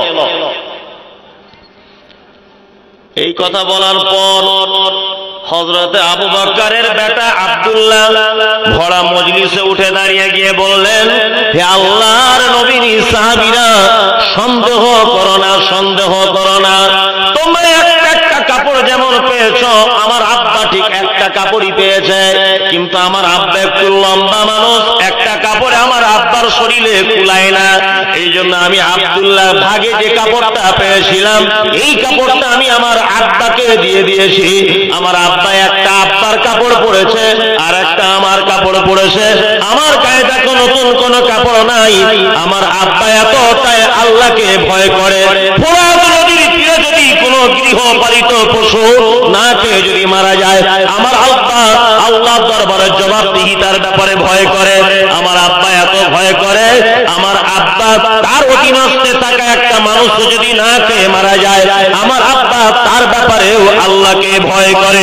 হযরত আবু বকর বলছেন, আসমানের উপর থেকে যদি কোন আহ্বানকারী একবার যদি চিল্লে বলে সারা পৃথিবীর সব মানুষ জান্নাত চলে যাবে, একটা মানুষ জাহান্নামে যাবে, তবু আমি আবু বকর আল্লাহকে ভয় করি, এই কারণে যে আমি ওই একজন মানুষের ভিতরে পড়ে যাব কিনা। এত ভয় করতেন আল্লাহকে। আজকে আমরা পাপ করার পরে ভয় করি? ভয় করি না। আর মুসলিম সমাজটাকে তো নষ্ট করে দিল। সোশ্যাল মিডিয়াতে একটা ভিডিও দেখতে পাচ্ছেন, আপনাদের মুর্শিদাবাদের এক কুলাঙ্গার, নাম হলো তার শফি, জানেন না? একদম কুলাঙ্গারের কুলাঙ্গার। স্ত্রী আছে, শফিকের স্ত্রী আছে, সোশ্যাল মিডিয়াতে যা দেখলাম। তারপরেও তার গার্লফ্রেন্ডের সঙ্গে গোপন ভাবে ভিডিও তৈরি করে সোশ্যাল মিডিয়াতে ছেড়ে দিয়েছে। সুবহানাল্লাহ। ছেলেটি মুসলিম, ছেলেটিকে মুসলিম। আল্লাহ, অশ্লীলতা প্রকাশ করছে সমাজে। মানে সমাজে এত বেশি ক্ষতি করছে এরা। আমি একটা পদ্ধতি আপনাদের বলে দিই, পদ্ধতিটা ভালো করে শুনে নেন। যাদের ফেসবুক আছে বা যাদের বড় বড় পেজ আছে, এই শফিক নামক পেজে, ওদের পেজের যা নাম, সবাই মিলে গড়ে রিপোর্ট করতে থাকুন, পেজটাকে যারা উড়িয়ে দেওয়া যায়। শফিকের ভিডিও ফেসবুকে এলেই পেজে গিয়ে রিপোর্ট মেরে দেবেন, সবাই মিলে রিপোর্ট মারুন, পেজগুলোকে নষ্ট করে দেন। কারণ এরা সমাজে এত অশ্লীলতা করছে, একদম অল্প বয়সে যৌবনে সুড়সুড়ি দিচ্ছে। কি করে একটা মেয়েকে ভালোবাসতে হয়, কি করে পরের মেয়েকে পটিয়ে সটিয়ে নিজের কাছে করা যায়, কি করে একটা মেয়েকে জড়িয়ে ধরে চুমু খেতে হয়, এইগুলো ভিডিওর মাধ্যমে দেখানো হচ্ছে। অশ্লীলতা কি সমাজে বিস্তার করছে তারা। আল্লাহ, মানুষ কত নির্লজ্জ এবং কত বেহায়া হয়ে এই কাজ করতে পারে। গোপন ভাবে সময় কাটানোর ছবিগুলো ফেসবুকে আপলোড করছে। আমি বলছি, এদের বাপ মা কি বেঁচে নেই? মেয়েটার বাপ বেঁচে নেই? মেয়েটার মা বেঁচে নেই, ছেলেটার বাপ বেঁচে নেই, ওর মা বেঁচে নেই। মুহাম্মদ সাল্লাল্লাহু আলাইহি ওয়াসাল্লাম তিনি বলছেন কুল্লুকুম রাঈন ওয়া কুল্লুকুম মাসউলুন আন রাইয়াতিহি। প্রত্যেক বাড়ির গার্জিয়ানকে কিয়ামতের দিন তার বেটা বেটি সম্পর্কে জিজ্ঞাসা করা হবে, প্রত্যেক গার্জিয়ানকে জিজ্ঞাসা করা হবে। রাত 12টার সময় তোমার মেয়ে বাড়ি চলে এসেছে, পাশের বাড়ি টিভি দেখছিল, 12টায় ঢুকেছে, জিজ্ঞাসা করতে হবে, এই নাসিমা 12টায় কোথায় গিয়েছিলে? প্রয়োজনে এক চড়ে দাঁত ঘুরিয়ে দিতে হবে। ছেলেটা রাত 2টার সময় বাড়ি এসেছে ফাংশন দেখে, চামড়া তুলে লবণ মাখিয়ে দিতে হবে, তাহলে হচ্ছে বাপ। কি বললাম বুঝলেন না? আসলে আমাদের বাপেদেরও তো চরিত্র খারাপ, কি করে শাসন করবে, তাই না? আমার বাপেদেরও তো চরিত্র খারাপ আমাদের। আল্লাহ তুমি আমাদের এই অরাজকতা সমাজ থেকে বাঁচাও, বলুন আমিন। তাহলে মোমেনের 1 নম্বরের গুণ, মোমেন কি করবে?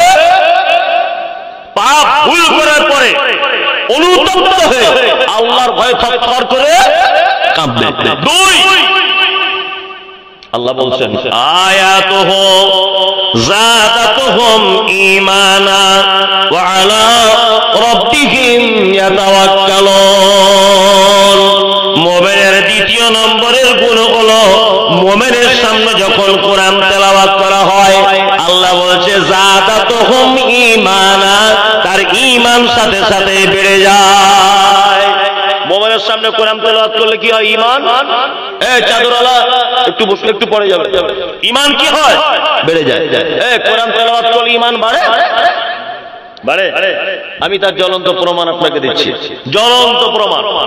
কোরআন পড়লে যে ঈমান বাড়ে তার জ্বলন্ত প্রমাণ। মায়েরা যারা বসে আছেন, আপনারা এই যে অন্তত পক্ষে শুনুন, আপনাদের অনেক কাজে লাগবে। আমি 2-3 মাস পর পর উমরা করতে যাই কাবাতে, তার লোকজন নিয়ে যাই, আমাদের নিজস্ব ট্রাভেলস আছে। তা আমার সঙ্গে দিনাজপুরের একটা লোক গেছে, একেবারে অশিক্ষিত নির্বোধ, তার কোনো আক্ষরিক জ্ঞান নেই, কিন্তু লোকটা 40 বছর ধরে 5 ওয়াক্ত নামাজ পড়ে। তা আমি ওনাকে কাবায় নিয়ে গেছি। কাবা যখন তওয়াফ করছি, লোকটা তখন আমার জামার কলারটা এইভাবে বারবার ধরে টানছে। আমি ওকে বলছি, চাচা আপনি যদি আমার জামার কলারটা বারবার ধরেন তাহলে আমারও তো ওমরা করতে অসুবিধা হচ্ছে, কাবাটা চক্কর লাগাতে তওয়াফ করতে। তখন আমাকে বলছে, বাবু আমি যদি হারিয়ে যাই আর জীবনে বাড়ি যেতে পারবো না। আমি বলছি যে এখানে লোক বাড়ি যাওয়ার তো চিন্তা করে না। বলছেন আমার 3 বিঘে জমি ধান লাগানো আছে, বাপ আমাকে বাড়ি যেতেই হবে। মানে ও ধানের টেনশনে মাথা, মানে অশিক্ষিত লোক, পাড়া গ্রামের লোক। কি বললাম বুঝলেন? তা কাবার যিনি প্রধান ইমাম ডক্টর আব্দুর রহমান আস-সুদাইস, আল্লাহু আকবার, আপনি যদি 5 লাখ টাকা খরচা করে একবার কাবায় যান, আমি তো আজকে 27 দিন আগে আমি মক্কাতে ছিলাম, 27 দিন আগে। আপনি যদি আব্দুর রহমান আস-সুদাইসের একবার যদি 1 ওয়াক্ত নামাজের যদি তেলাওয়াত শোনেন, তা মনে হবে কোরআন অবতীর্ণ হচ্ছে আর 5 লাখ টাকা শোধ। আমার আর টাকার দরকার নেই। আল্লাহু আকবার, কি যে তেলাওয়াত! জাহান্নামের আয়াতগুলি চলে এলে বাচ্চা ছেলের মতো ডুকরে ডুকরে কাঁদে। 30 সেকেন্ড কোন আয়াত আর পড়তে পারেন না, কাঁদতেই আছে। আবার 30 সেকেন্ড পরে অন্য আয়াত শুরু করেন। আমার সঙ্গে যে লোকটা গেল, লোকটা মূর্খ, অশিক্ষিত লোক, নিরক্ষর লোক, কিন্তু লোকটা আল্লাহ বলা লোক, কোরআন পড়তেও জানে না। বলছে আমি 30-40 বছর 5 ওয়াক্ত নামাজি, আমি জমাতে নামাজ মিস করি না। বাপ, লম্বা চওড়া লোক। কাবায় নামাজ শুরু হয়ে গেল। ওই লোকটা আমার পাশে দাঁড়িয়েছে, আর আব্দুর রহমান আস-সুদাইস কোরআন পড়লে ঈমান বাড়ে সেটা বলছি। আব্দুর রহমান আস-সুদাইস তিনি কোরআনের তেলাওয়াত শুরু করে দিলেন, আর জাহান্নামের আয়াত চলে এলো। লোকটা সবাই যখন কাঁদছে, ইথিওপিয়া, তানজানিয়া, জার্মান, জাপান, যেখান থেকে মানুষ এসেছে, কোরআন জানুক আর না জানুক, ইমামের আওয়াজে, ইমামের কান্নার শব্দ শুনে সবাই কাঁদছে। আমি গুনাহগার মুমতাজুল, আমি আরবি একটু আধটু বুঝি, আমিও বুঝতে পেরেছি জাহান্নামের কথা আল্লাহ বলছে। আমারও চোখ দিয়ে পানি চলে এলো। আমার পাশে চাচাটাও যেন চোখ দিয়ে পানি পড়ে গেল। হাউ হাউ করে চাচা কাঁদছে। নামাজ শেষ করার পরে আমি চাচার গলায় হাত দিয়ে বলছি, বাপ আমি একজন আলেম আলেম মানুষ কোরআন জানি বলে কাঁদলাম, কাবার ইমাম কোরআন জানে বলে কাঁদলো, আরবের মানুষরা আরবি বুঝে বলে কাঁদলো। তুমি সত্যি করে বলো তো দেখি তুমি কেন কাঁদলে? চাচা তখন বলছে, মমতাজুল 30 বছর ধরে আমি মসজিদের 5 ওয়াক্ত নামাজি, আমি ফজরের জামাত মসজিদে পড়ি, এশার জামাত মসজিদে পড়ি, কিন্তু কোরআন পড়লে যে ঈমান বেড়ে যায় আজকে কাবায় নামাজ পড়ে সেটা বুঝলাম। আমি কান্না ধরে রাখতে পারলাম না। আমি বললাম, বাপ রে, এটা তোমার কান্না নয়, আল্লাহ কোরআন মাজিদে বলেছে, আয়াতুহু যাদাতুকুম ঈমানা। মুমিন তো তারাই যাদের সামনে কোরআনের আয়াতগুলিকে যখন তেলাওয়াত করা হয়, জাহান্নামের কথা বলা হয়, আমার নিদর্শনের কথা বলা হয়, আমার শক্তির কথা বলা হয়, আমার অলৌকিক কিছু ঘটনা যখন কোরআন মাজিদে উল্লেখ করা হয়, আল্লাহ বলছে মুমিনদের দ্বিতীয় গুণ যাদাতুহুম ঈমানা, তাদের ঈমান সাথে সাথে বেড়ে যায়। ওয়া আলা রাব্বিহিম ইয়াতাওয়াক্কালুন, আর মুমিন সর্বদাতে আল্লাহর উপরে ভরসা করে চলে। মুমিন কার উপরে ভরসা করে? খায়রিহি ওয়া শাররিহি মিনাল্লাহি তাআলা। ভালো মন্দ যা কিছু হয় কার পক্ষ থেকে হয়? কার পক্ষ থেকে? আল্লাহর পক্ষ থেকে হয়। কিন্তু আমরা কিছু শব্দ ব্যবহার করি, শব্দ ব্যবহার করি না। বাজারে দেখবেন কিছু পোস্টার লাগানো থাকে, কি না, আশরাফুলের অসময়ের মৃত্যুতে আমরা শোকাহত, মানে মৃত্যুটা অসময় হয়েছে ওই জন্য দুঃখ। তা কোন সময় ওর মরণটা হলে তোমার সুবিধা হতো? বলি না, অমুকের অকালে মৃত্যুতে আমরা শোকাহত, বলি না, আমাদের নেতার অকালে মৃত্যুতে আমরা শোকাহত। আমি বলছি ওর কোন সময় মৃত্যু হলে তোমার সুবিধা হতো? মুমিন সর্ব ব্যাপারে ভরসা করে কার উপরে? ওর মৃত্যু এই টাইমটাই হবে, এটা ভরসা করবে কার উপরে? আল্লাহর উপরে ভরসা করবে না? জি, মুমিন আল্লাহর উপরে শুধু ভরসা এরকম ভাবে করবে না। মুমিন কেমন ভরসা করবে? মরুভূমিতে চলছেন, মরুভূমিতে চলতে চলতে আপনার পায়ের জুতার ফিতা ছিঁড়ে গেছে। একটা মানুষ যদি মুমিন হয় তো ফিতাটা কার কাছে চাইবে? কার কাছে? আল্লাহর কাছে। আল্লাহ দিতে সক্ষম না অক্ষম? সক্ষম। সুবহানাল্লাহ। আমাদের পুরুষ মানুষরা তবু একটু আল্লাহর প্রতি ভরসা রাখে, মেয়েরা তো টোটালি রাখে না। এখানকার মেয়েরা রাখে? আলহামদুলিল্লাহ, আলহামদুলিল্লাহ। দেখবেন কেমন রাখে। ধান শুকাতে দিয়েছে ছাদে, শুকানো প্রায় কমপ্লিট, এই সময় তো হঠাৎ করে ঝিরঝির করে পানি চলে এলো। আপনার স্ত্রী দেখবেন মিনিমাম 4 রকম ভাষাতে আল্লাহকে ছোট বড় করে বলবে, আল্লাহ তোরা চোখ নাই? আমার দিনই 12টা বাজাতে হলো, ওই লেগে তো মাদ্রাসায় দিই না, ওই লেগে তো মসজিদে দিই না। দেখবেন ও বলবে না? আর মুহাম্মদ সাল্লাল্লাহু আলাইহি ওয়াসাল্লাম তিনি তো মহাবৈজ্ঞানিক, দার্শনিক, জ্ঞানীর জ্ঞানী। আল্লাহ নবী সাল্লাল্লাহু আলাইহি ওয়াসাল্লাম মেয়েদের জাহান্নামে যাওয়ার কথা বলতে গিয়ে একটা কথা বলেছেন, একটা কথা। এই কথাটার সঙ্গে হাদিসটার মিল আছে, ওই জন্য আমি হাদিসটা বলছি। আল্লাহ নবী সাল্লাল্লাহু আলাইহি ওয়াসাল্লাম তিনি মিরাজের রাত্রিতে গেলেন। মিরাজের রাত্রিতে জাহান্নামের দিকে তাকিয়ে দেখছেন শুধু নারী আর নারী। জাহান্নাম মানে নারী আর নারী, শুধু নারী আর নারী জাহান্নামে। তা আল্লাহ রাসূল সাল্লাল্লাহু আলাইহি ওয়াসাল্লাম এইটা বর্ণনা করছেন যে জাহান্নামে দেখে এলাম অধিকাংশ নারী আর নারী। তখন একজন বুদ্ধিমতী মহিলা আল্লাহ নবীকে বলছেন, আল্লাহ নবী, আমাদের কি এমন দোষ আর কি এমন অপরাধ করি যে আমাদের অপরাধের কারণে আমাদেরকে বেশি করে আপনি জাহান্নামের ভিতরে দেখলেন, আর আমরা জাহান্নাম থেকে বাঁচবো কি করে এটাও আপনি বলুন।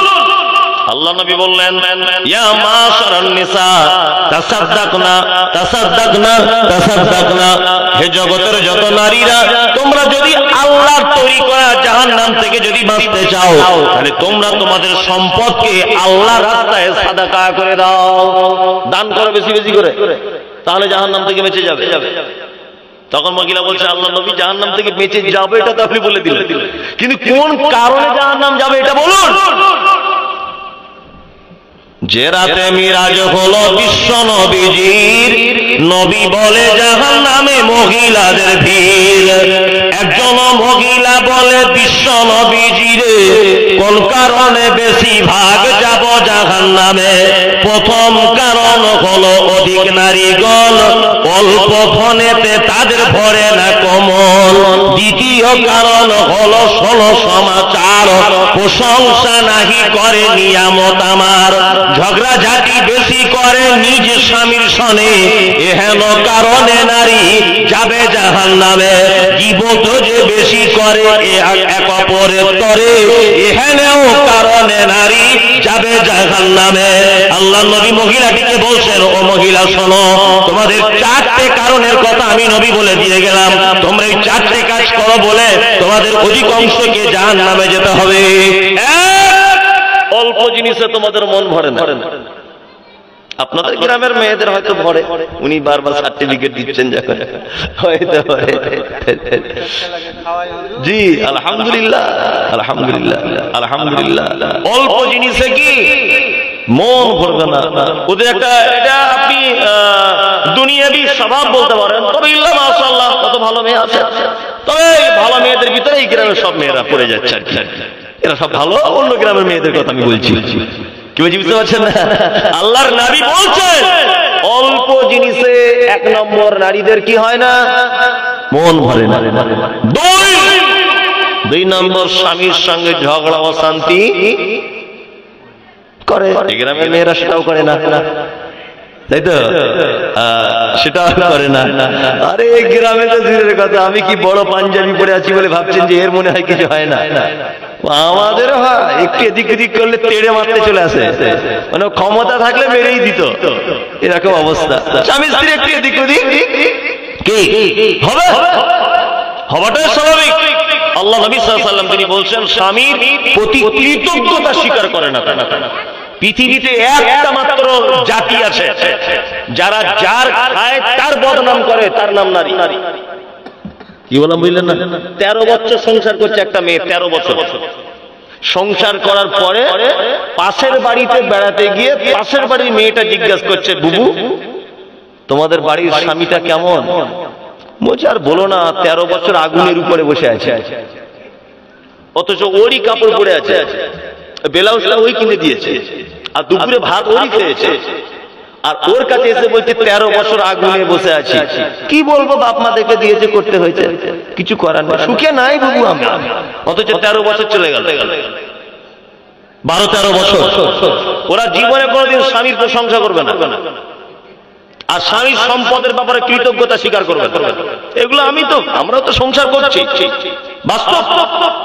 আমার পুকুরের একটা 4 কেজি কাতলা মাছ, কাতল মাছ বুঝলেন তো, 4 কেজি মাছ পুকুরে জাল দিয়ে ধরে আমার স্ত্রী আর আমি খাচ্ছি। তোকে জিজ্ঞেস করছি মাছটা কেমন স্বাদ, তো বলছে আপনাদের পুকুরে মাছটা খুব একটা ভালো না, আমার আব্বাদের পুকুরে যেটা ধরেছিল না অমুক দিন সাংঘাতিক টেস্ট, অথচ সেটা 1.5 কেজি ওজন। এর নাম নারী, এর নাম কি? নারী।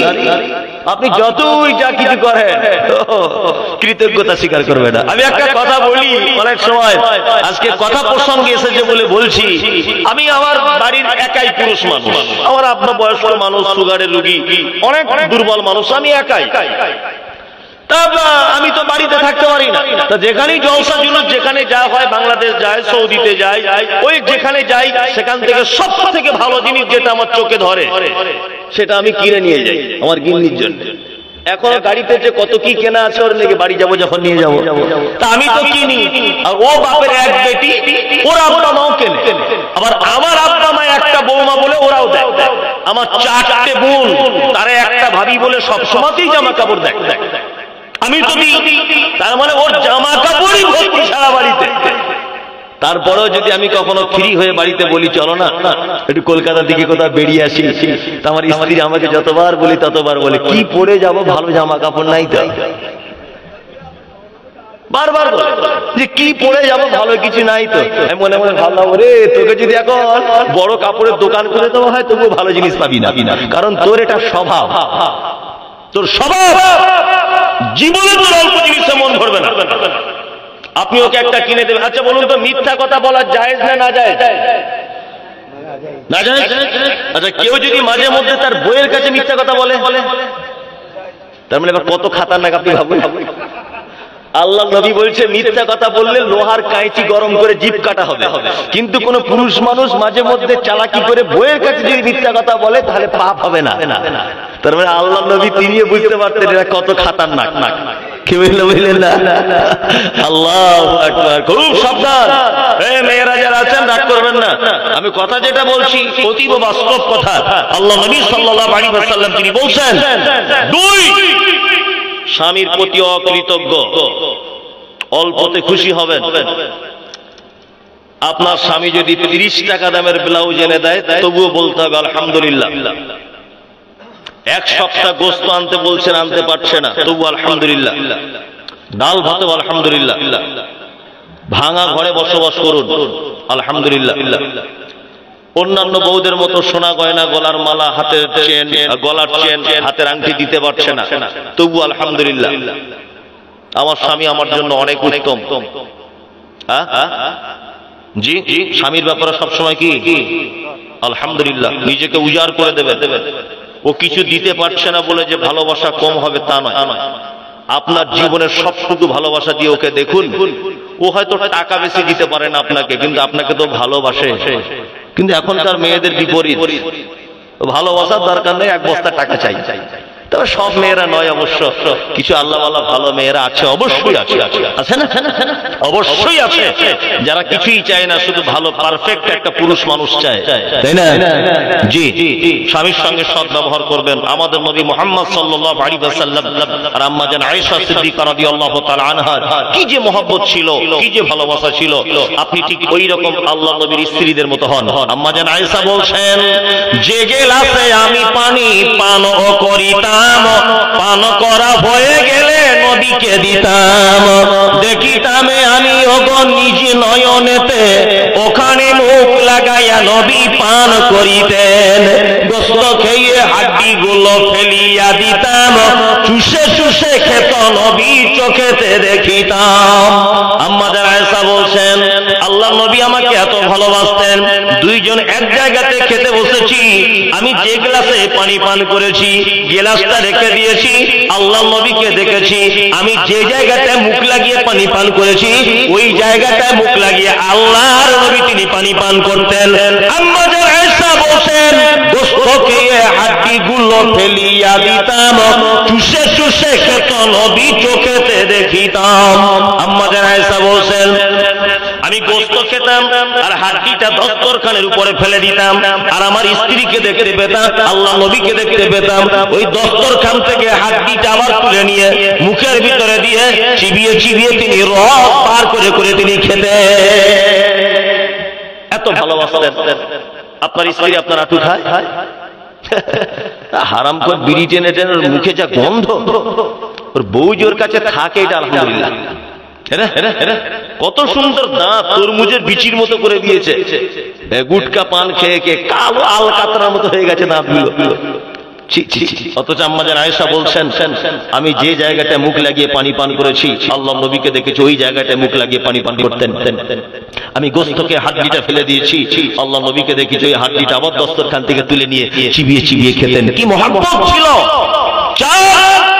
আল্লাহ নবী সাল্লাল্লাহু আলাইহি ওয়াসাল্লাম মহিলাদের ব্যাপারে বলতে গিয়ে বলছেন, শোনো, তোমরা আল্লাহর প্রশংসা কম করো, কৃতজ্ঞতা স্বীকার কম করো। আচ্ছা বলছি, কৃতজ্ঞতা স্বীকার কম করো। কি বলছি বুঝতে পারছেন না? এই কারণে আমি যে কথা বলতে বলতে ব্যাকে ঢুকেছিলাম, ইয়াতাওয়াক্কালুন, মুমিন সর্বদাতে আল্লাহর উপরে কি করবে?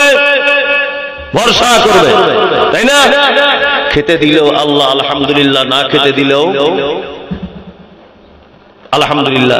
টিনের ঘরে আলহামদুলিল্লাহ, পাঁচতলার উপরেও আলহামদুলিল্লাহ, গাছতলাতে থাকলেও আলহামদুলিল্লাহ, পাঁচতলাতে থাকলেও আলহামদুলিল্লাহ। আল্লাহ মুমিনদের গুণ বর্ণনা করতে গিয়ে বলছেন, আল্লাযীনা ইউকিমুনাস সালাতা ওয়া মিম্মা রাযাকনাহুম ইউনফিকুন। আল্লাহ বলছে 4 নম্বরে মুমিন তোদের আরেকটা গুণ হলো তোরা আজান হলে বাড়িতে বসে থাকতে পাবি না, সঙ্গে সঙ্গে করে মসজিদে চলে আসতে হবে, তোদেরকে সালাত আদায় করতে হবে। আর একটা কাজ করবে মুমিন, তোমাদেরকে যে রুজি আমি আল্লাহ দিয়েছি, এই রুজি থেকে আমার রাস্তায় কিছু দান করবে।